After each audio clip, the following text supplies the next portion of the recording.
ಓಂ ಶಾಂತಿ. ಪ್ರಾರ್ಥ ಮುರುಳಿ ಬಾಪ್ತಾದ ಮಧುಬನ. ಮಧುರ ಮಕ್ಕಳೇ, ನಿಮಗೀಗ ಅಲ್ಲ ಪರಮಾತ್ಮ ಸಿಕ್ಕಿರುವಾಗ ಉತ್ತಮರಾಗಿ ಅರ್ಥಾತ್ ತಮ್ಮನ್ನು ತಾವು ಆತ್ಮನೆಂದು ತಿಳಿಯಿರಿ. ದೇಹವೆಂದು ತಿಳಿಯುವುದು ಉಲ್ಟಾ ಆಗುವುದಾಗಿದೆ. ಪ್ರಶ್ನೆ: ಯಾವ ಒಂದು ಮಾತನ್ನು ತಿಳಿದುಕೊಂಡಿರುವವರು ಬೇಅದ್ದಿನ ವೈರಾಗಿಗಳಾಗಬಹುದು? ಉತ್ತರ: ಹಳೆಯ ಪ್ರಪಂಚವು ಈಗ ಹೋಪ್ಲೆಸ್, ಭರವಸೆ ಇಲ್ಲದಂತೆ ಆಗಿದೆ. ಇದು ಸ್ಮಶಾನವಾಗಲಿದೆ. ಈ ಮಾತನ್ನು ತಿಳಿದುಕೊಂಡರೆ ಬೇಅದ್ದಿನ ವೈರಾಗಿಗಳಾಗಬಹುದು. ಈಗ ನಿಮಗೆ ಗೊತ್ತಿದೆ, ಹೊಸ ಪ್ರಪಂಚದ ಸ್ಥಾಪನೆಯಾಗುತ್ತಿದೆ. ಈ ರುದ್ರ ಜ್ಞಾನ ಯಜ್ಞದಲ್ಲಿ ಇಡೀ ಹಳೆಯ ಪ್ರಪಂಚವು ಸ್ವಾಹ ಆಗುತ್ತದೆ. ಇದೊಂದೇ ಮಾತು ನಿಮ್ಮನ್ನು ಬೇಅದ್ದಿನ ವೈರಾಗಿಯನ್ನಾಗಿ ಮಾಡಿಬಿಡುತ್ತದೆ. ನಿಮ್ಮ ಮನಸ್ಸು ಈ ಸ್ಮಶಾನದಿಂದ ದೂರವಾಗಿದೆ. ಓಂ ಶಾಂತಿ. ನಮ್ಮದು ಡಬಲ್ ಓಂ ಶಾಂತಿಯಾಗಿದೆ. ಏಕೆಂದರೆ ಎರಡು ಆತ್ಮಗಳಿವೆ. ಎರಡು ಆತ್ಮಗಳ ಸ್ವಧರ್ಮವು ಶಾಂತಿಯಾಗಿದೆ. ತಂದೆಯ ಸ್ವಧರ್ಮವು ಶಾಂತಿಯಾಗಿದೆ. ಮಕ್ಕಳು ಸಹ ಅಲ್ಲಿ ಶಾಂತಿಯಲ್ಲಿರುತ್ತಾರೆ. ಅದನ್ನು ಶಾಂತಿಧಾಮವೆಂದು ಕರೆಯಲಾಗುವುದು. ತಂದೆಯೂ ಸಹ ಅಲ್ಲಿಯೇ ಇರುತ್ತಾರೆ. ತಂದೆಯು ಸದಾ ಪಾವನರಾಗಿದ್ದಾರೆ. ಬಾಕಿ ಮನುಷ್ಯ ಮಾತ್ರರೆಲ್ಲರೂ ಪುನರ್ಜನ್ಮವನ್ನು ಪಡೆದು ಅಪವಿತ್ರರಾಗುತ್ತಾರೆ. ತಂದೆಯು ಮಕ್ಕಳಿಗೆ ತಿಳಿಸುತ್ತಾರೆ, ಮಕ್ಕಳೇ, ತಮ್ಮನ್ನು ಆತ್ಮನೆಂದು ತಿಳಿಯಿರಿ. ಪರಂಪಿತ ಪರಮಾತ್ಮ ಜ್ಞಾನ ಸಾಗರ, ಶಾಂತಿಯ ಸಾಗರನಾಗಿದ್ದಾರೆ ಎಂದು ಆತ್ಮವು ತಿಳಿದುಕೊಂಡಿದೆ. ಇದು ಅವರ ಮಹಿಮೆಯಾಗಿದೆಯಲ್ಲವೇ? ಅವರು ಸರ್ವರಿಗೂ ಪಿತ ಹಾಗೂ ಸರ್ವರ ಸದ್ಗತಿದಾತನೂ ಆಗಿದ್ದಾರೆ. ಆದುದರಿಂದ ಎಲ್ಲರಿಗೂ ತಂದೆಯ ಆಸ್ತಿಯ ಮೇಲೆ ಅಧಿಕಾರವಿರುತ್ತದೆ. ತಂದೆಯಿಂದ ಯಾವ ಆಸ್ತಿಯೂ ಸಿಗುತ್ತದೆ.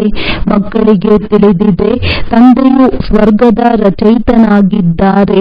ಆದ್ದರಿಂದ ಅಗತ್ಯವಾಗಿ ಸ್ವರ್ಗದ ಆಸ್ತಿಯನ್ನೇ ಕೊಡುತ್ತಾರೆ ಮತ್ತು ಅದನ್ನು ನರಕದಲ್ಲಿಯೇ ಕೊಡುತ್ತಾರೆ. ನರಕದ ಆಸ್ತಿಯನ್ನು ರಾವಣನೇ ಕೊಟ್ಟಿದ್ದಾನೆ. ಈ ಸಮಯದಲ್ಲಿ ಎಲ್ಲರೂ ನರಕವಾಸಿಗಳಾಗಿದ್ದಾರೆ. ಆದುದರಿಂದ ಅಗತ್ಯವಾಗಿ ರಾವಣನಿಂದ ಈ ಆಸ್ತಿಯು ಸಿಕ್ಕಿದೆ. ನರಕ ಹಾಗೂ ಸ್ವರ್ಗವೆರಡೂ ಇರುತ್ತವೆ. ಇದನ್ನು ಕೇಳುತ್ತಿರುವವರು ಯಾರು? ಆತ್ಮ ಅಜ್ಞಾನ ಕಾಲದಲ್ಲಿಯೂ ಎಲ್ಲವನ್ನೂ ಆತ್ಮವೇ ಮಾಡುತ್ತದೆ ಎಂದು ಹೇಳುತ್ತಾರೆ. ಆದರೆ ದೇಹಾಭಿಮಾನದ ಕಾರಣ ಶರೀರವೇ ಮಾಡುತ್ತದೆ ಎಂದು ತಿಳಿದುಕೊಳ್ಳುತ್ತಾರೆ. ನಮ್ಮ ಸ್ವಧರ್ಮ ಶಾಂತಿಯಾಗಿದೆ ಎನ್ನುವುದನ್ನು ಮರೆತು ಹೋಗುತ್ತಾರೆ. ನಾವು ಶಾಂತಿಧಾಮದಲ್ಲಿ ಇರುವವರಾಗಿದ್ದೇವೆ. ಸತ್ಯ ಖಂಡವೇ ನಂತರ ಅಸತ್ಯ ಖಂಡವಾಗುತ್ತದೆ ಎಂದು ತಿಳಿಸಬೇಕು. ಭಾರತ ಸತ್ಯ ಖಂಡವಾಗಿತ್ತು, ನಂತರ ಅಸತ್ಯ ಖಂಡವಾಗುತ್ತದೆ.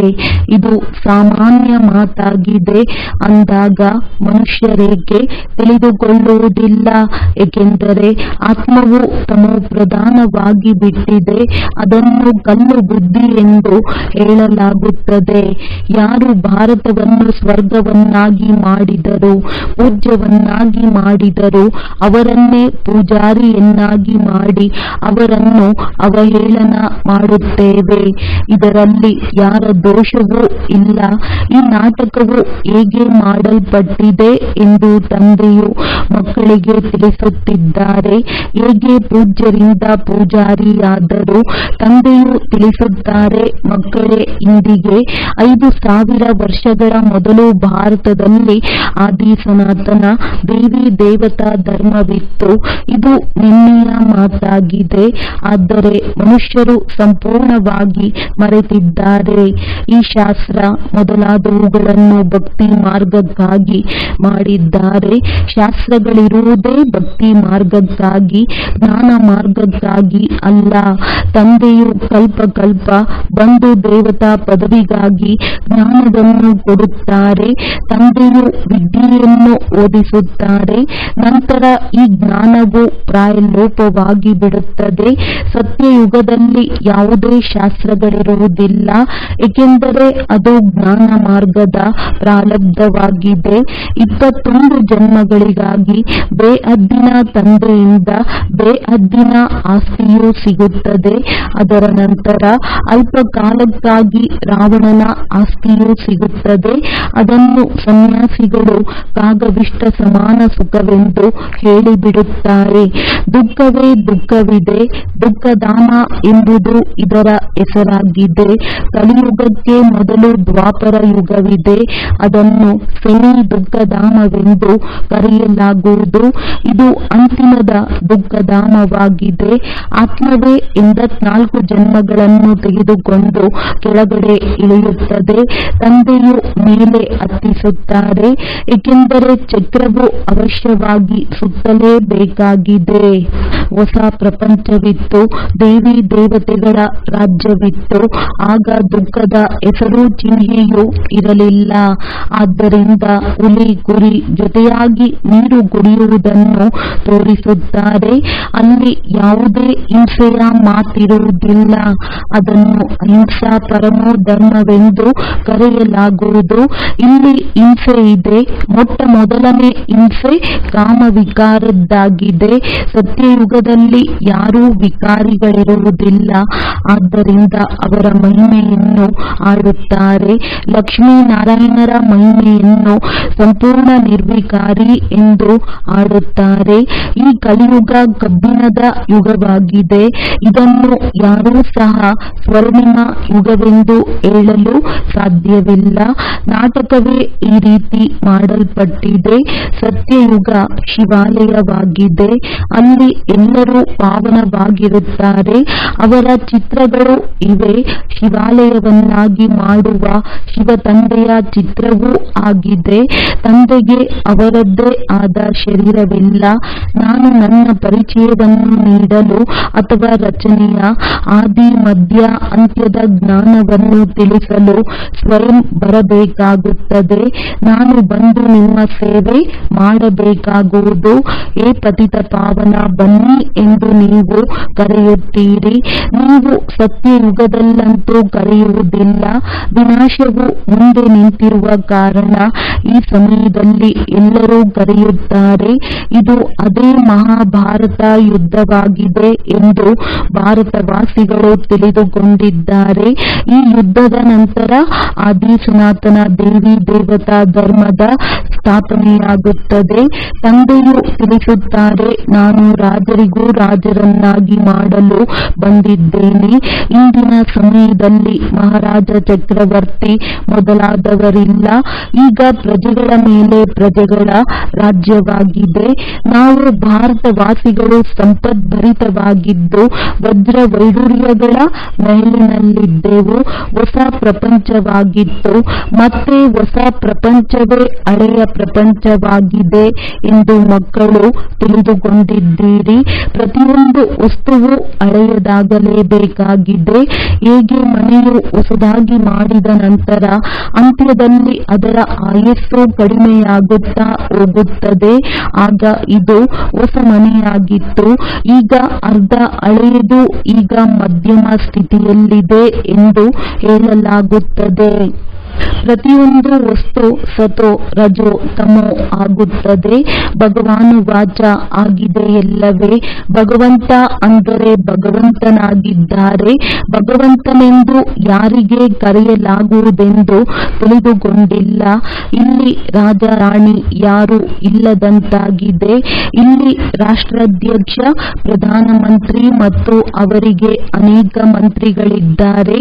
ಸತ್ಯಯುಗದಲ್ಲಿ ಯಥಾ ರಾಜ ರಾಣಿ ತಥಾ ಪ್ರಜೆಗಳಿರುತ್ತಾರೆ. ಈ ಅಂತರವನ್ನು ತಂದೆಯೇ ತಿಳಿಸಿದ್ದಾರೆ. ಸತ್ಯಯುಗದಲ್ಲಿ ಯಾರು ಮಾಲೀಕರಾಗಿರುತ್ತಾರೆ ಅವರಿಗೆ ಮಂತ್ರಿಗಳಾಗಲಿ ಸಲಹೆಗಾರರ ಅವಶ್ಯಕತೆ ಇರುವುದಿಲ್ಲ. ಈ ಸಮಯದಲ್ಲಿಯೇ ಶಿವ ತಂದೆಯಿಂದ ಶಕ್ತಿಯನ್ನು ಪ್ರಾಪ್ತಿ ಮಾಡಿಕೊಂಡು ಅಂತಹ ಪದವಿಯನ್ನು ಪಡೆಯುತ್ತಾರೆ. ಈ ಸಮಯ ತಂದೆಯಿಂದ ಉನ್ನತವಾದ ಸಲಹೆ ಸಿಗುತ್ತದೆ. ಅದರಿಂದ ಅಂತಹ ಶ್ರೇಷ್ಠ ಪದವಿಯನ್ನು ಪಡೆಯುತ್ತಾರೆ. ನಂತರ ಯಾವುದೇ ಸಲಹೆಯನ್ನು ತೆಗೆದುಕೊಳ್ಳುವುದಿಲ್ಲ. ಅಲ್ಲಿ ಮಂತ್ರಿಗಳಿರುವುದಿಲ್ಲ. ಯಾವಾಗ ವಾಮ ಮಾರ್ಗದಲ್ಲಿ ಹೋಗುತ್ತಾರೆ ಆಗ ಮಂತ್ರಿ ಇರುತ್ತಾರೆ. ಏಕೆಂದರೆ ಬುದ್ಧಿಯು ಕನಿಷ್ಠ ಬುದ್ಧಿಯಾಗಿ ಬಿಡುತ್ತದೆ. ಮುಖ್ಯ ಮಾತು ವಿಕಾರದ್ದಾಗಿದೆ. ದೇಹಾಭಿಮಾನದಲ್ಲಿ ಬರುವುದರಿಂದ ವಿಕಾರವು ಉತ್ಪನ್ನವಾಗುತ್ತದೆ. ಅದರಲ್ಲಿ ಕಾಮ ವಿಕಾರವು ನಂಬರ್ 1 ಆಗಿದೆ. ತಂದೆಯು ತಿಳಿಸುತ್ತಾರೆ, ಈ ಕಾಮ ವಿಕಾರವು ಮಹಾಶತ್ರುವಾಗಿದೆ. ಅದರ ಮೇಲೆ ವಿಜಯ ಪಡೆಯಬೇಕು. ಅದಕ್ಕಾಗಿ ತಂದೆಯು ತಮ್ಮನ್ನು ಆತ್ಮನೆಂದು ತಿಳಿದುಕೊಳ್ಳಿ ಎಂದು ಬಹಳಷ್ಟು ಬಾರಿ ತಿಳಿಸಿದ್ದಾರೆ. ಉತ್ತಮ ಹಾಗೂ ಕನಿಷ್ಠ ಸಂಸ್ಕಾರವು ಆತ್ಮದಲ್ಲಿಯೇ ಆಗುತ್ತದೆ. ಇಲ್ಲಿಯೇ ಕರ್ಮ ಅಳೆಯುವುದಾಗಿದೆ. ಅದು ಸತ್ಯಯುಗದಲ್ಲಿ ಆಗುವುದಿಲ್ಲ. ಅದು ಸುಖಧಾಮವಾಗಿದೆ. ತಂದೆಯು ಬಂದು ಸುಖಧಾಮ ಶಾಂತಿಧಾಮದ ನಿವಾಸಿಯನ್ನಾಗಿ ಮಾಡುತ್ತಾರೆ. ತಂದೆಯು ನೇರವಾಗಿ ಆತ್ಮಗಳೊಂದಿಗೆ ಮಾತನಾಡುತ್ತಾರೆ. ಎಲ್ಲರೂ ಆತ್ಮನಿಶ್ಚಯ ಮಾಡಿಕೊಂಡು ಕುಳಿತುಕೊಳ್ಳಿ, ದೇಹಾಭಿಮಾನವನ್ನು ಬಿಡಿ ಎಂದು ಹೇಳುತ್ತಾರೆ. ಈ ದೇಹ ವಿನಾಶಿಯಾಗಿದೆ. ನೀವಾತ್ಮರು ಅವಿನಾಶಿಯಾಗಿದ್ದೀರಿ. ಈ ಜ್ಞಾನವು ಬೇರೆ ಯಾರಲ್ಲಿಯೂ ಇರಲು ಸಾಧ್ಯವೇ ಇಲ್ಲ. ಜ್ಞಾನವಿಲ್ಲದ ಕಾರಣ ಭಕ್ತಿಯನ್ನೇ ಜ್ಞಾನವೆಂದು ತಿಳಿದುಕೊಂಡಿದ್ದಾರೆ. ಈಗ ನೀವು ಮಕ್ಕಳು ತಿಳಿದುಕೊಂಡಿದ್ದೀರಿ. ಭಕ್ತಿಯೇ ಬೇರೆಯಾಗಿದೆ. ಜ್ಞಾನದಿಂದ ಸದ್ಗತಿ ಸಿಗುತ್ತದೆ. ಭಕ್ತಿಯ ಸುಖ ಅಲ್ಪ ಕಾಲದ್ದು. ಏಕೆಂದರೆ ಪಾಪಾತ್ಮರಾಗಿ ಬಿಡುತ್ತಾರೆ. ವಿಕಾರದಲ್ಲಿ ಹೋಗಿ ಬಿಡುತ್ತಾರೆ. ಅರ್ಧ ಕಲ್ಪಕ್ಕಾಗಿ ಬೇಅದ್ದಿನ ಆಸ್ತಿ ದೊರೆತು ಅದು ಪೂರ್ಣವಾಗಿ ಬಿಟ್ಟಿದೆ. ಮತ್ತೆ ತಂದೆಯು ಆಸ್ತಿಯನ್ನು ಕೊಡಲು ಬಂದಿದ್ದಾರೆ. ಅದರಲ್ಲಿ ಪವಿತ್ರತೆ, ಸುಖ, ಶಾಂತಿ ಎಲ್ಲವೂ ಸೇರಿರುತ್ತದೆ. ಮಕ್ಕಳೇ, ನಿಮಗೆ ಗೊತ್ತಿದೆ, ಈ ಹಳೆಯ ಪ್ರಪಂಚವು ಸ್ಮಶಾನವಾಗಿಯೇ ಆಗುತ್ತದೆ. ಈಗ ಈ ಸ್ಮಶಾನದಿಂದ ಮನಸ್ಸನ್ನು ತೆಗೆದು ಸ್ವರ್ಗವಾದ ಹೊಸ ಪ್ರಪಂಚದೊಂದಿಗೆ ಮಮತೆಯನ್ನಿಡಿ. ಹೇಗೆ ಲೌಕಿಕ ತಂದೆಯು ಹೊಸ ಮನೆಯನ್ನು ಕಟ್ಟುವಾಗ ಮಕ್ಕಳಿಗೆ ಹಳೆಯ ಮನೆಯಿಂದ ಮನಸ್ಸು ದೂರವಾಗಿ ಹೊಸ ಮನೆಯಲ್ಲಿ ತೊಡಗಿಸುತ್ತಾರೆ. ಒಂದು ವೇಳೆ ಕಚೇರಿಯಲ್ಲಿ ಕುಳಿತಿದ್ದರೂ ಸಹ ಬುದ್ಧಿಯಲ್ಲಿ ಹೊಸ ಮನೆಯೇ ಇರುತ್ತದೆ. ಅದು ಅದ್ದಿನ ಮಾತಾಗಿದೆ. ಬೇಅದ್ದಿನ ತಂದೆಯಂತೂ ಹೊಸ ಪ್ರಪಂಚದ ಸ್ವರ್ಗವನ್ನು ರಚನೆ ಮಾಡುತ್ತಿದ್ದಾರೆ. ಈಗ ಅವರು ಈ ಹಳೆಯ ಪ್ರಪಂಚದ ಸಂಬಂಧವನ್ನು ಬಿಟ್ಟು ನನ್ನೊಬ್ಬನಲ್ಲಿ ಜೋಡಿಸುವಂತೆ ತಿಳಿಸುತ್ತಿದ್ದಾರೆ. ನಿಮಗಾಗಿ ನಾನು ಹೊಸ ಪ್ರಪಂಚ ಸ್ವರ್ಗವನ್ನು ಸ್ಥಾಪನೆ ಮಾಡಲು ಬಂದಿದ್ದೇನೆ. ಈಗ ಈ ಎಲ್ಲ ಹಳೆಯ ಪ್ರಪಂಚವು ಸ್ವಾಹ ಆಗುವುದಿದೆ. ಈಗ ಇಡೀ ವೃಕ್ಷವು ತಮೋಪ್ರಧಾನ ನಿಸ್ಸಾರವಾಗಿ ಬಿಟ್ಟಿದೆ. ಈಗ ಪುನಃ ಹೊಸದಾಗುತ್ತದೆ. ಆದುದರಿಂದ ತಂದೆಯು ತಿಳಿಸುತ್ತಾರೆ, ಇದು ಹೊಸ ಪ್ರಪಂಚದ ಮಾತುಗಳಾಗಿವೆ. ಮನುಷ್ಯರು ಹೇಗೆ ಕಾಯಿಲೆಯ ಸಮಯದಲ್ಲಿ ಭರವಸೆಯನ್ನು ಕಳೆದುಕೊಳ್ಳುತ್ತಾರೆ. ಇವರು ಇನ್ನೂ ಬದುಕುಳಿಯುವುದು ಕಷ್ಟವೆಂದು ತಿಳಿದುಕೊಳ್ಳುತ್ತಾರೆ. ಹಾಗೆಯೇ ಈ ಪ್ರಪಂಚವು ಈಗ ಭರವಸೆ ಇಲ್ಲದಂತಾಗಿದೆ. ಇದು ಸ್ಮಶಾನವಾಗುವುದರಿಂದ ಇದನ್ನು ಹೇಗೆ ನೆನಪು ಮಾಡಬೇಕು? ಇದು ಬೇಅದ್ದಿನ ಸನ್ಯಾಸವಾಗಿದೆ. ಆ ಹಠಯೋಗಿ ಸನ್ಯಾಸಿಗಳು ಕೇವಲ ಮನೆಮಠವನ್ನು ಬಿಟ್ಟು ಹೋಗುತ್ತಾರೆ. ನೀವು ಈ ಹಳೆಯ ಪ್ರಪಂಚದಿಂದ ಸನ್ಯಾಸ ಮಾಡುತ್ತೀರಿ. ಆಗ ಈ ಹಳೆಯ ಪ್ರಪಂಚವು ಹೊಸ ಪ್ರಪಂಚವಾಗಿ ಬಿಡುವುದು. ತಂದೆಯು ತಿಳಿಸುತ್ತಾರೆ, ನಾವಂತೂ ವಿದೇಹ ಸೇವಕರಾಗಿದ್ದೇವೆ. ನಾನು ಬಹಳ ಸೇವೆಯಲ್ಲಿ ಆಗಮಿಸಿದ್ದೇನೆ. ಈ ಪತಿತ ಪ್ರಪಂಚದಲ್ಲಿ ಪತಿತರಾಗಿರುವವರನ್ನು ಪಾವನ ಮಾಡು. ಪತಿತ ಶರೀರದಲ್ಲಿ ಬಾ ಎಂದು ನನ್ನನ್ನು ಕರೆದಿದ್ದೀರಿ. ನೋಡಿ, ತಂದೆಗೆ ಎಂತಹ ಆಮಂತ್ರಣವನ್ನು ಕೊಡುತ್ತೀರಿ. ಪತಿತ ಮಾಡುವವನು ರಾವಣನಾಗಿದ್ದಾನೆ, ಅವನನ್ನು ಸುಡುತ್ತಿರುತ್ತೀರಿ. ಈ ರಾವಣ ಅತಿ ದೊಡ್ಡ ಶತ್ರುವಾಗಿದ್ದಾನೆ. ಎಂದಿನಿಂದ ರಾವಣನು ಬರುತ್ತಾನೆಯೋ ಅಂದಿನಿಂದ ನಿಮಗೆ ಆದಿ ಮಧ್ಯ ಅಂತ್ಯ ದುಃಖವು ಪ್ರಾಪ್ತಿಯಾಗಿದೆ. ವಿಷಯ ಸಾಗರದಲ್ಲಿ ಮುಳುಗುತ್ತಿರುತ್ತಾರೆ. ಈಗ ತಂದೆಯು ತಿಳಿಸುತ್ತಿರುತ್ತಾರೆ, ವಿಷವನ್ನು ಬಿಟ್ಟು ಜ್ಞಾನಾಮೃತವನ್ನು ಕುಡಿಯಿರಿ. ಅರ್ಧಕಲ್ಪ ರಾವಣ ರಾಜ್ಯದಲ್ಲಿ ನೀವು ವಿಕಾರಗಳ ಕಾರಣ ಎಷ್ಟೊಂದು ದುಃಖಿಯಾಗಿ ಬಿಟ್ಟಿರಿ. ನೀವು ಅನೇಕ ಮತ ಉಳ್ಳವರಾಗಿ ಕುಳಿತು ನಿಂದನೆ ಮಾಡುತ್ತೀರಿ. ನಿಂದನೆಯನ್ನು ಇಷ್ಟೊಂದು ಮಾಡುತ್ತೀರಿ. ನಿಮ್ಮನ್ನು ಪಾವನ ವಿಶ್ವದ ಮಾಲೀಕರನ್ನಾಗಿ ಮಾಡುವ ತಂದೆಯನ್ನೇ ಎಲ್ಲದಕ್ಕಿಂತ ಹೆಚ್ಚು ನಿಂದನೆ ಮಾಡುವುದು ನಿಮ್ಮ ಕಮಾಲಾಗಿದೆ. ಮನುಷ್ಯರಿಗಾಗಿ ಕೇವಲ 84 ಲಕ್ಷ ಯೋನಿಯಗಳೆಂದು ಹೇಳುತ್ತಾರೆ, ಆದರೆ ನನ್ನನ್ನು ಸರ್ವವ್ಯಾಪಿ ಎಂದು ಹೇಳಿಬಿಡುತ್ತಾರೆ. ಇದು ಸಹ ನಾಟಕವಾಗಿದೆ. ಇದನ್ನು ನಿಮಗೆ ತಮಾಷೆಗಾಗಿ ತಿಳಿಸುತ್ತಿದ್ದೇನೆ. ಉತ್ತಮ ಹಾಗೂ ಕನಿಷ್ಠ ಸ್ವಭಾವ ಸಂಸ್ಕಾರಗಳು ಆತ್ಮದಲ್ಲಿಯೇ ಆಗುತ್ತದೆ. ಆತ್ಮವೇ ಹೇಳುತ್ತದೆ, ನಾವು 84 ಜನ್ಮಗಳನ್ನು ಪಡೆಯುತ್ತೇವೆ. ಆತ್ಮವೇ ಬಂದು ಒಂದು ಶರೀರವನ್ನು ಬಿಟ್ಟು ಇನ್ನೊಂದನ್ನು ಪಡೆಯುತ್ತದೆ. ಇದನ್ನು ಸಹ ಈಗ ತಂದೆಯು ತಿಳಿಸಿಕೊಟ್ಟಿದ್ದಾರೆ. ನಾಟಕದನುಸಾರ ಮತ್ತೆ ತಂದೆಯು ಬಂದು ಉಲ್ಟಾ ಆಗಿರುವವರನ್ನು ಸುಲ್ಟಾ ಮಾಡುತ್ತಾರೆ. ಮಧುರಾತಿ ಮಧುರ ಮಕ್ಕಳಿಗೆ ತಂದೆಯು ತಿಳಿಸುತ್ತಾರೆ, ನೀವಿಲ್ಲಿ ಉಲ್ಟಾ ಅಭಿಮಾನ ಆಗಿ ಕುಳಿತುಕೊಳ್ಳಬೇಡಿ. ತಮ್ಮನ್ನು ಆತ್ಮನೆಂದು ತಿಳಿದುಕೊಳ್ಳಿ. ಈಗ ನಿಮಗೆ ಭಗವಂತ ಸಿಕ್ಕಿದ್ದಾರೆ. ಅವರು ಸುಲ್ಟಾ ಮಾಡುತ್ತಾರೆ. ರಾವಣನು ಉಲ್ಟಾ ಮಾಡುತ್ತಾನೆ. ನಂತರ ನೀವು ಸುಲ್ಟಾ ಆಗುವುದರಿಂದ ಸರಿಯಾಗಿ ಬಿಡುತ್ತೀರಿ. ದೇವತೆ, ಇದು ಒಂದು ನಾಟಕವಾಗಿದೆ. ಈ ಜ್ಞಾನವನ್ನು ತಂದೆಯೇ ಬಂದು ತಿಳಿಸುತ್ತಾರೆ. ಭಕ್ತಿಯು ಭಕ್ತಿಯೇ ಆಗಿದೆ, ಜ್ಞಾನವು ಜ್ಞಾನವೇ ಆಗಿದೆ. ಭಕ್ತಿಯು ಸಂಪೂರ್ಣ ಭಿನ್ನವಾಗಿದೆ. ಒಂದು ಕೊಳ ಇದೆ, ಅಲ್ಲಿ ಸ್ನಾನ ಮಾಡುವುದರಿಂದ ದೇವತೆಯಾಗುತ್ತೇವೆಂದು ಹೇಳುತ್ತಾರೆ. ನಂತರ ಪಾರ್ವತಿಗೆ ಅಮರ ಕಥೆಯನ್ನು ಹೇಳಿದರೆಂದು ಹೇಳಿಬಿಡುತ್ತಾರೆ. ಅಂದಾಗ ಈಗ ನೀವು ಅಮರ ಕಥೆಯನ್ನು ಕೇಳುತ್ತಿದ್ದೀರಿ. ಕೇವಲ ಪಾರ್ವತಿಗೆ ಮಾತ್ರ ಕಥೆಯನ್ನು ಹೇಳಿದರೇನು? ಇದು ಬೇಅದ್ದಿನ ಮಾತಾಗಿದೆ. ಸತ್ಯಯುಗ ಅಮರ ಲೋಕವಾಗಿದೆ. ಇದು ಮೃತ್ಯು ಲೋಕವಾಗಿದೆ ಮತ್ತು ಇದನ್ನು ಮುಳ್ಳುಗಳ ಕಾಡು ಎಂದು ಕರೆಯುತ್ತಾರೆ. ತಂದೆಯನ್ನು ತಿಳಿದುಕೊಂಡೇ ಇಲ್ಲ, ನೀವು ಸಹ ತಿಳಿದುಕೊಂಡಿರಲಿಲ್ಲ. ನಿಮಗೆ ತಂದೆಯೇ ಬಂದು ಸುಲ್ಟಾ ಮಾಡಿದ್ದಾರೆ. ಭಗವಂತನಿಗೆ ಅಲ್ಲಾ ಎಂದು ಕರೆಯಲಾಗುವುದು. ಅಲ್ಲಾ ನಮಗೆ ಓದಿಸಿ ಅಲ್ಲಾ ಪದವಿಯನ್ನು ಕೊಡುತ್ತಾರಲ್ಲವೇ? ಆದರೆ ಪರಮಾತ್ಮ ಒಬ್ಬರೇ ಆಗಿದ್ದಾರೆ. ಇವರನ್ನು ಲಕ್ಷ್ಮೀನಾರಾಯಣ, ಭಗವಾನ್, ಭಗವತಿ ಎಂದು ಹೇಳಲಾಗುವುದಿಲ್ಲ. ಇವರು ಪುನರ್ಜನ್ಮದಲ್ಲಿ ಬರುತ್ತಾರಲ್ಲವೇ? ನಾನೇ ಇವರಿಗೆ ಓದಿಸಿ ದೈವಿ ಗುಣವುಳ್ಳವರನ್ನಾಗಿ ಮಾಡಿದ್ದೇನೆ. ನೀವೆಲ್ಲರೂ ಸಹೋದರರಾಗಿದ್ದೀರಿ. ತಂದೆಯ ಆಸ್ತಿಗೆ ಹಕ್ಕುದಾರರಾಗಿದ್ದೀರಿ.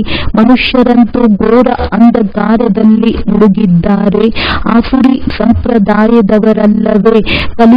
ಕಲಿಯುಗ ಇನ್ನೂ ಚಿಕ್ಕ ಮಗುವಾಗಿದೆ ಎಂದು ಹೇಳುತ್ತಾರೆ. ಇನ್ನೂ ಬಹಳ ವರ್ಷಗಳು ಉಳಿದಿವೆ ಎಂದು ಹೇಳುತ್ತಾರೆ. ಎಷ್ಟೊಂದು ಅಜ್ಞಾನ ಅಂಧಕಾರದಲ್ಲಿ ಮಲಗಿಬಿಟ್ಟಿದ್ದಾರೆ. ಇದು ಸಹ ನಾಟಕವಾಗಿದೆ. ಬೆಳಕಿನಲ್ಲಿ ದುಃಖವಿರುವುದಿಲ್ಲ, ಕತ್ತಲಾದ ರಾತ್ರಿಯಲ್ಲಿ ದುಃಖವಿರುತ್ತದೆ. ಇದನ್ನು ನೀವು ಮಾತ್ರ ತಿಳಿದುಕೊಂಡಿದ್ದೀರಿ ಹಾಗೂ ತಿಳಿಸಿಕೊಡುತ್ತೀರಿ. ಮೊಟ್ಟ ಮೊದಲು ಪ್ರತಿಯೊಬ್ಬ ಮನುಷ್ಯನಿಗೂ ತಂದೆಯ ಪರಿಚಯವನ್ನು ಕೊಡಬೇಕು. ಪ್ರತಿಯೊಬ್ಬರಿಗೂ ಇಬ್ಬರು ತಂದೆಯರಿರುತ್ತಾರೆ. ಅದ್ದಿನ ತಂದೆಯು ಅದ್ದಿನ ಸುಖ ಕೊಡುತ್ತಾರೆ, ಬೇಅದ್ದಿನ ತಂದೆಯು ಬೇಅದ್ದಿನ ಸುಖವನ್ನು ಕೊಡುತ್ತಾರೆ. ಶಿವರಾತ್ರಿಯನ್ನು ಆಚರಿಸುವಾಗ ಅಗತ್ಯವಾಗಿ ತಂದೆಯು ಸ್ವರ್ಗ ಸ್ಥಾಪನೆ ಮಾಡಲು ಬರುತ್ತಾರೆ. ಸ್ವರ್ಗವು ಹಿಂದೆ ಆಗಿ ಹೋಗಿತ್ತು, ಈಗ ಪುನಃ ಸ್ಥಾಪನೆ ಮಾಡುತ್ತಿದ್ದಾರೆ.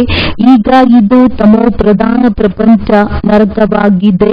ನಾಟಕದನುಸಾರವಾಗಿ ಎಲ್ಲವೂ ತನ್ನದೇ ಆದಂತಹ ಸಮಯದಲ್ಲಾಗುತ್ತದೆ. ಆಗ ನಾನು ಬಂದು ನನ್ನ ಪಾತ್ರವನ್ನಭಿನಯಿಸುತ್ತೇನೆ. ನಾನು ನಿರಾಕಾರನಾಗಿದ್ದೇನೆ, ನನಗೆ ಅಗತ್ಯವಾಗಿ ಮುಖ ಬೇಕಾಗುತ್ತದೆ. ಹಾಗಾದರೆ ನಂದಿಯ ಮುಖವಿರಲು ಸಾಧ್ಯವೇ? ನಾನು ಇವರ ಮುಖವನ್ನು ತೆಗೆದುಕೊಳ್ಳುತ್ತೇನೆ. ಆಗ ಅವರು ಅನೇಕ ಜನ್ಮಗಳ ಅಂತ್ಯದಲ್ಲಿ ವಾನಪ್ರಸ್ಥ ಸ್ಥಿತಿಯಲ್ಲಿರುತ್ತಾರೆ. ಯಾರು ತನ್ನ ಜನ್ಮಗಳನ್ನು ತಿಳಿದುಕೊಂಡಿರುವುದಿಲ್ಲವೋ ಇವರ ಶರೀರದಲ್ಲಿ ನಾನು ಪ್ರವೇಶ ಮಾಡುತ್ತೇನೆ. ಒಳ್ಳೆಯದು. ಮಧುರಾತಿ ಮಧುರ ಅಗಲಿ ಹೋಗಿ ಮರಳಿ ಸಿಕ್ಕಿರುವ ಮಕ್ಕಳ ಪ್ರತಿ ಮಾತ್ಪಿತಾ ಬಾಪ್ದಾದಾರವರ ನೆನಪು, ಪ್ರೀತಿ ಹಾಗೂ ಸುಪ್ರಭಾತ. ಆತ್ಮಿಕ ಮಕ್ಕಳಿಗೆ ಆತ್ಮಿಕ ತಂದೆಯ ನಮಸ್ತೆ. ಧಾರಣೆಗಾಗಿ ಮುಖ್ಯ ಸಾರ. ಹೇಗೆ ತಂದೆಯು ಆತ್ಮಗಳೊಂದಿಗೆ ನೇರವಾಗಿ ಮಾತನಾಡುತ್ತಾರೆಯೋ ಹಾಗೆಯೇ ಆತ್ಮನಿಶ್ಚಯ ಮಾಡಿಕೊಳ್ಳಬೇಕು. ಈ ಸ್ಮಶಾನದಿಂದ ಮಮತ್ವವನ್ನು ತೆಗೆಯಬೇಕು ಎಂದು ಕನಿಷ್ಠ ಕರ್ಮವಾಗದೇ ಇರುವಂತೆ ಸಂಸ್ಕಾರವನ್ನು ಧಾರಣೆ ಮಾಡಬೇಕು. ತಂದೆಗೆ ಡ್ರಾಮಾದ ಮೇಲೆ ನಿಶ್ಚಯವಿರುವ ಕಾರಣ ಯಾರಿಗೂ ದೋಷವನ್ನು ಹೊರಿಸುವುದಿಲ್ಲ. ನಿಂದನೆ ಮಾಡುವ ಅಪಕಾರಿಗಳ ಮೇಲೂ ಉಪಕಾರ ಮಾಡುತ್ತಾರೆ. ಈ ರೀತಿ ತಂದೆಯ ಸಮಾನರಾಗಬೇಕು. ಈ ನಾಟಕದಲ್ಲಿ ಯಾರ ದೋಷವೂ ಇಲ್ಲ. ಇದು ನಿಖರವಾಗಿ ಮಾಡಲ್ಪಟ್ಟಿದೆ. ವರದಾನ. ಪ್ರತಿ ಹೆಜ್ಜೆಯಲ್ಲಿ ವರದಾತನಿಂದ ವರದಾನ ಪ್ರಾಪ್ತಿ ಮಾಡಿಕೊಂಡು ಪರಿಶ್ರಮದಿಂದ ಮುಕ್ತರಾಗಿರುವಂತಹ ಅಧಿಕಾರಿ ಆತ್ಮಭವ.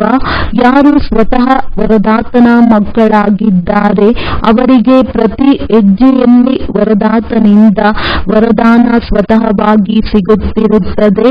ವರದಾನವೇ ಅವರ ಪಾಲನೆಯಾಗಿದೆ. ವರದಾನಗಳ ಪಾಲನೆಯಿಂದಲೇ ಪಾಲನೆ ಪಡೆಯುತ್ತಾರೆ. ಪರಿಶ್ರಮವಿಲ್ಲದೆಯೇ ಇಷ್ಟು ಶ್ರೇಷ್ಠ ಪ್ರಾಪ್ತಿಗಳು ಸಿಗುವುದಕ್ಕೆ ವರದಾನ ಎಂದು ಹೇಳಲಾಗುವುದು. ಇದರಿಂದ ಜನ್ಮ ಜನ್ಮ ಪ್ರಾಪ್ತಿಯ ಅಧಿಕಾರಿಗಳಾದಿರಿ. ಪ್ರತಿ ಹೆಜ್ಜೆಯಲ್ಲಿ ವರದಾತನ ವರದಾನ ಸಿಗುತ್ತಿದೆ ಮತ್ತು ಸದಾ ಕಾಲಕ್ಕೆ ಸಿಗುತ್ತಿರುವುದು. ಅಧಿಕಾರಿ ಆತ್ಮಗಳು ದೃಷ್ಟಿಯಿಂದ, ಮಾತಿನಿಂದ, ಸಂಬಂಧದಿಂದ ವರದಾನವೇ ವರದಾನವಾಗಿದೆ. ಸ್ಲೋಗನ್. ಸಮಯದ ವೇಗದ ಅನುಸಾರ ಪುರುಷಾರ್ಥದ ವೇಗ ತೀವ್ರ ಮಾಡಿ. ಒಳ್ಳೆಯದು. ಓಂ ಶಾಂತಿ.